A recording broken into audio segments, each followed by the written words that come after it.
I want you to think about one of the most dangerous financial rules in America, because it is not dangerous in the way people usually imagine danger.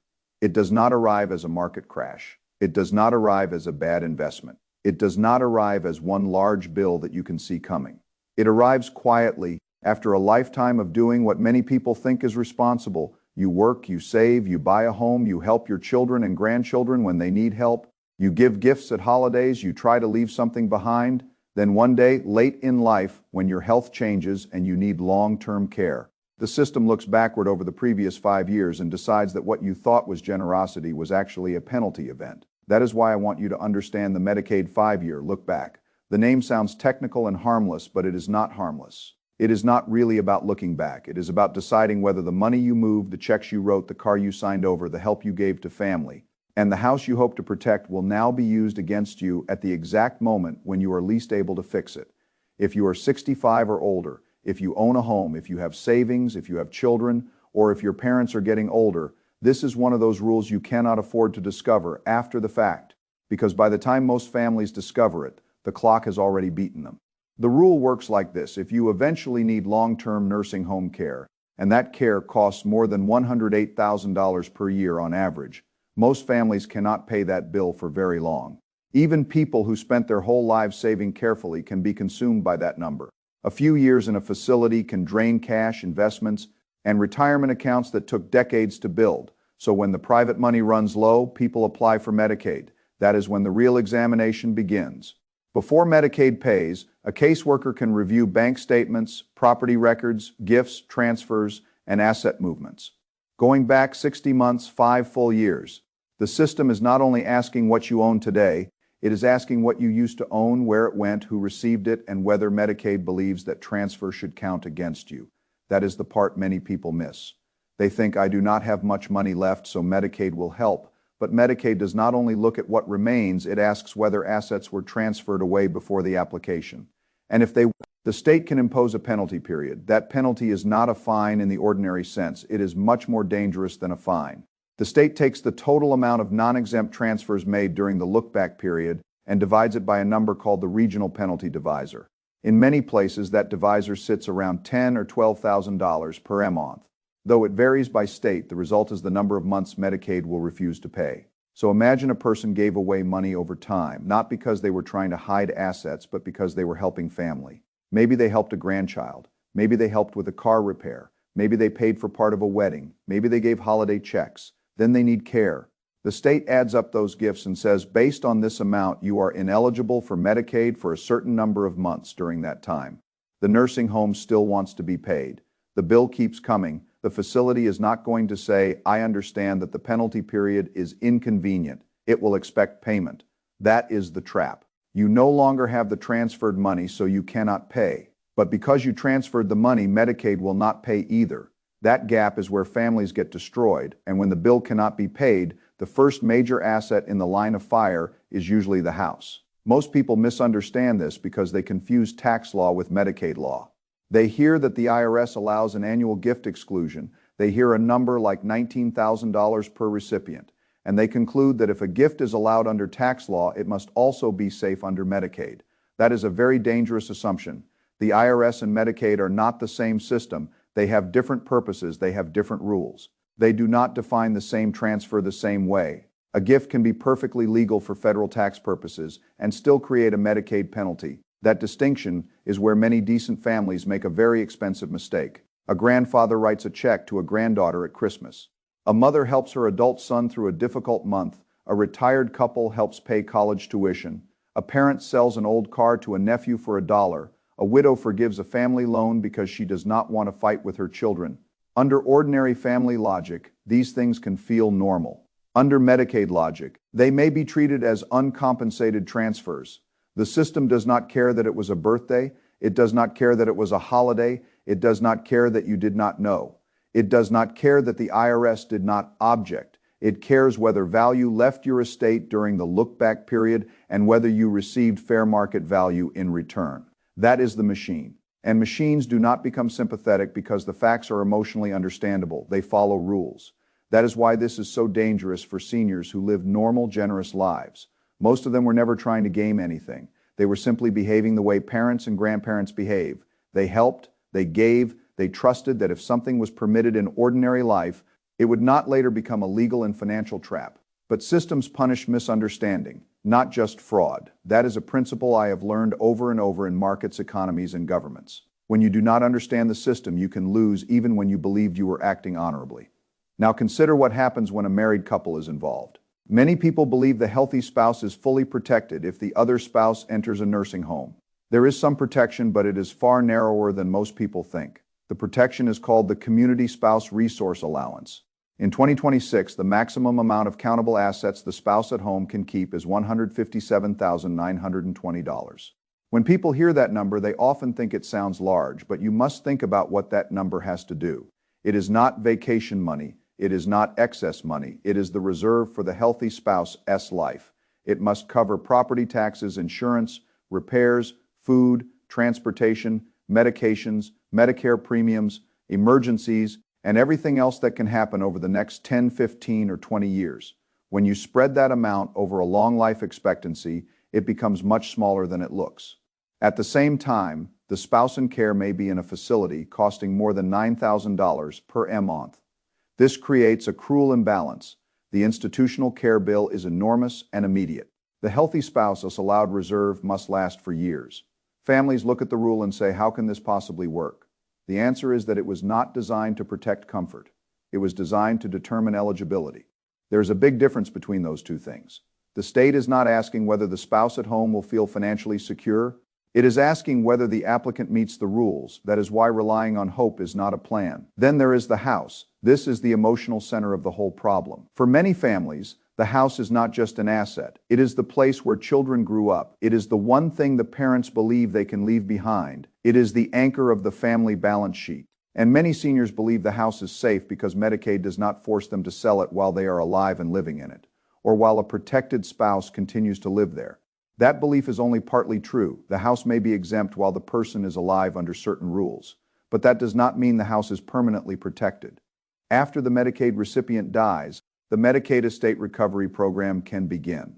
Federal law requires states to seek recovery from the estates of Medicaid beneficiaries who received benefits after age 55. That means the state can file a claim against the estate, and in many estates, the largest remaining asset is the home. The family may expect the house to pass to heirs. Instead, the heirs receive a claim. They may be told to pay the claim or sell the home. The number can be large. The average estate recovery claim now exceeds $74,000, and in some states, it can be far higher. It can reach hundreds of thousands of dollars when care lasted a long time. This is why the belief that the house is always safe is so dangerous. The house can be exempt at one stage and vulnerable at another. That is how systems work. They do not always take the asset at the moment you expect. They wait until the rule allows recovery. This is also why the problem does not always end with the parent's estate. In many states, there are old laws called filial responsibility laws.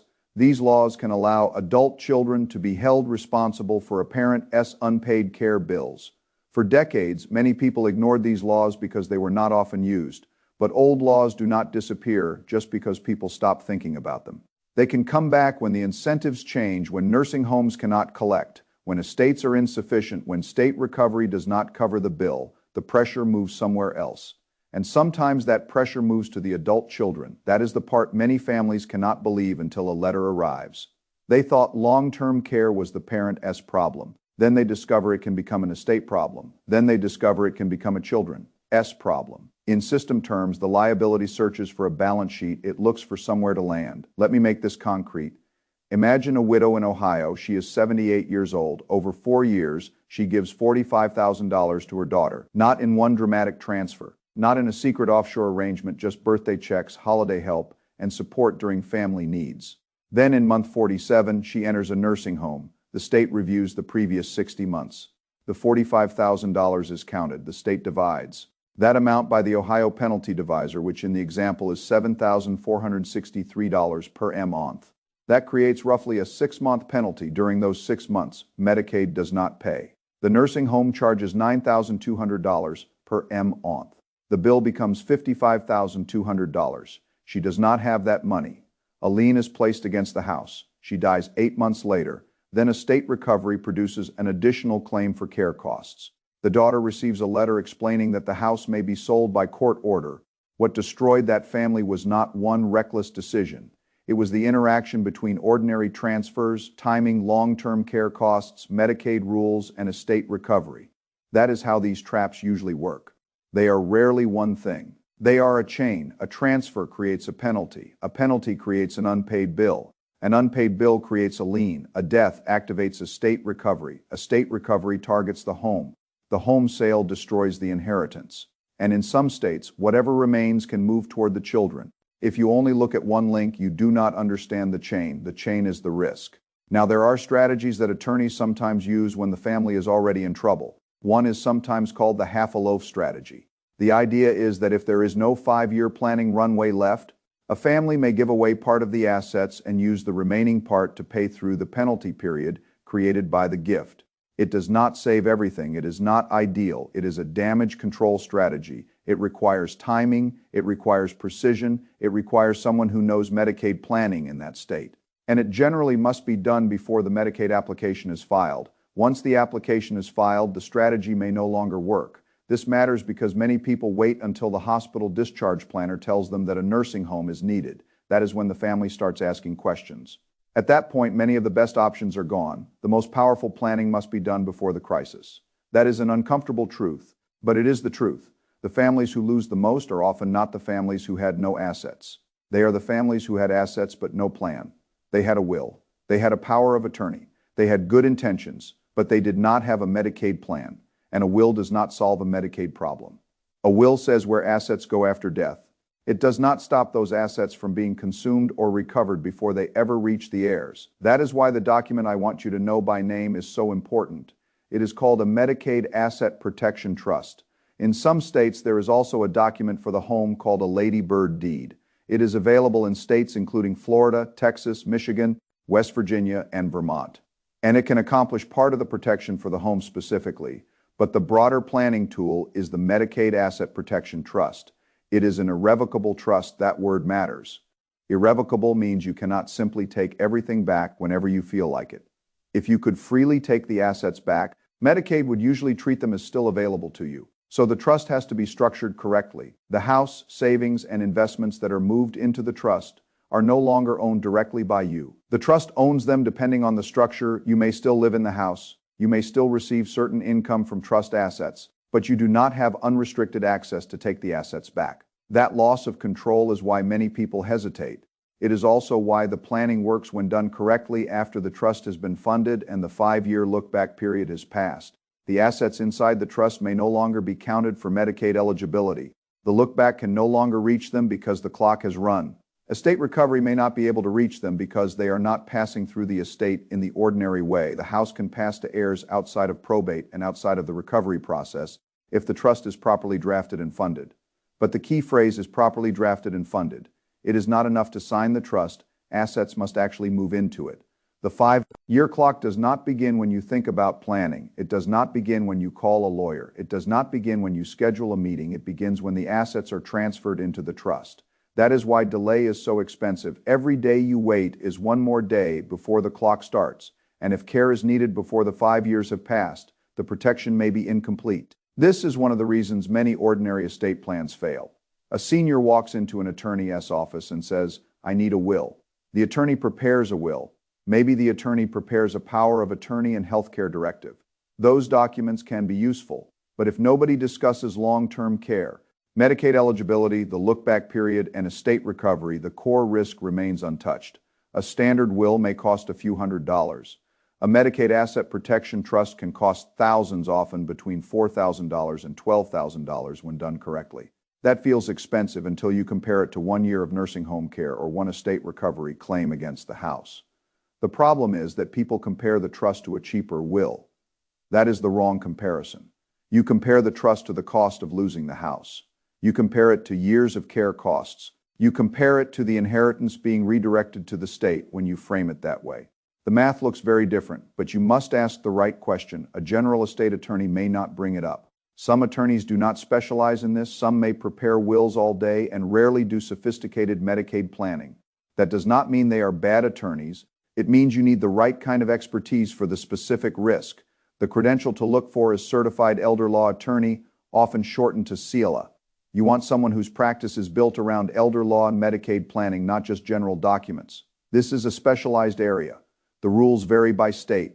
The timing matters, the transfer rules matter.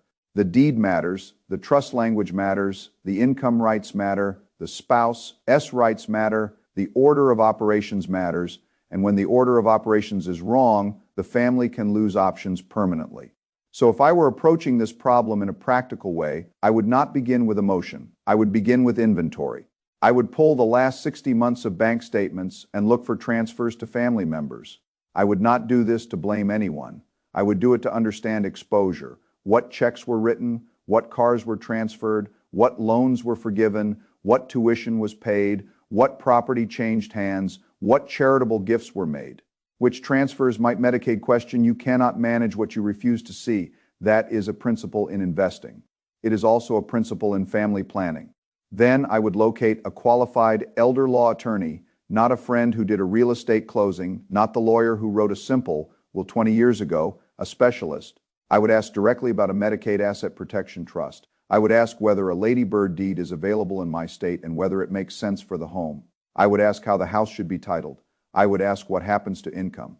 I would ask how the trust affects taxes. I would ask how the plan handles the spouse.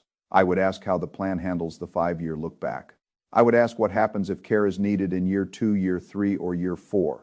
You want to understand not just the ideal case, but the failure cases. Good planning is not pretending risk disappears. Good planning is knowing which risks remain and how large they are. Then I would fund the trust immediately if the plan calls for it. This is where many people fail. They sign documents and put them in a folder they feel finished. But the assets were never retitled. The house was never deeded into the trust. The accounts were never moved. The paperwork exists, but the protection never began. That is like designing a bridge and never building it. The clock starts when assets move, not before. This is why procrastination is so costly. The most expensive day is not always the day the nursing home bill arrives. The most expensive day may be the day after you should have started the 5-year clock. That day looks ordinary, nothing happens, nobody calls, no bill arrives, but the opportunity cost begins accumulating silently. 5 years later, the family may discover that one ordinary day was the difference between protection and exposure. That is how long-term systems work. The consequences are separated from the decision by time because the consequence is delayed. People underestimate it. Markets work that way, debt works that way, health works that way, estate planning works that way. The damage is rarely obvious on the first day. It becomes obvious when the system reaches the point of enforcement. I want to be careful about the emotion here. The purpose of understanding this rule is not to become cynical or afraid. It is to become prepared. The government did not invent long-term care costs because it dislikes families. Medicaid is a safety net program with rules designed to preserve the program for people who qualify. But from the family's perspective, the system can be brutal if you discover it too late. Both things can be true. A rule can have a policy purpose and still destroy people who do not understand it. That is why the answer is not anger alone. Anger without action does not protect a house. Confusion without action does not protect savings. Fear without action does not protect children. Only planning can do that, and planning must happen before the crisis. If you are older and own a home, do not assume the house is protected because you have a will. If your parents are older and own a home, do not assume that a conversation about inheritance is enough. If your spouse might need care one day, do not assume the healthy spouse will automatically be fine. If you have been giving money to family, do not assume that a legal tax gift is safe under Medicaid. Each of these assumptions can be wrong, and in this area, being wrong is expensive. This is why I think in terms of principles. The first principle is that systems follow incentives. The nursing home wants to be paid, the state wants to recover costs. Medicaid follows eligibility rules. Families want to preserve dignity and inheritance. Those incentives are not the same. When incentives conflict, the family that planned first usually has more choices. The family that waits usually has fewer. The second principle is that timing matters. A Medicaid asset protection trust is powerful only if the 5-year clock has time to run. A half-a-loaf strategy may help only before certain filings occur. A ladybird deed may help only if state law permits it and the deed is drafted properly. Waiting turns strong options into weak options. Waiting turns planning into triage. The third principle is that ownership matters. What you own directly can be counted. What passes through your estate can be recovered. What is transferred improperly can be penalized. What is placed into the right structure early enough may be protected. The legal form of ownership is not a technical detail. It is the difference between an asset being reachable and unreachable. The fourth principle is that family generosity must be coordinated with the rules. I am not saying do not help your children or grandchildren. I am saying understand that the system may treat help as a transfer. If you want to help, plan it, document it, understand the look-back period. Know the consequences before the check is written. The fifth principle is that the right professional matters. This is not an area for guessing. It is not an area for downloading a random form. It is not an area where a small error is always fixable. You want someone who does this work repeatedly and knows the state rules. If someone tells you a will is enough, ask what happens under Medicaid estate recovery. If they cannot answer clearly, keep looking at the end. The hardest thing about this rule is not that it exists. The hardest thing is that it hides in plain sight. The look-back period is not secret. Estate recovery is not secret. Community spouse rules are not secret. Filial responsibility laws are not secret. Medicaid asset protection trusts are not secret. But most families do not learn the pieces until the crisis forces them to learn all of them at once. That is the mistake. You do not want to learn a complex system under emotional pressure. You do not want to learn it while a parent is being discharged from a hospital. You do not want to learn it after a nursing home bill has already started. You do not want to learn it after 5 years of casual family gifts have created a penalty. You want to learn it while time is still your ally. Because once time is no longer your ally, every decision becomes more expensive. If you remember nothing else, remember this. The 5-year rule is not only about what you have, it is about what you did with what you had. It is not only about your money, it is about your timing. It is not only about qualifying for care, it is about whether the house survives the process. And it is not only about you, it is about the spouse who stays home, the children who inherit the problem, and the family that thought it had done enough because a will was sitting in a drawer. The will tells people what you wanted. The Medicaid plan determines whether anything is left to carry out those wishes.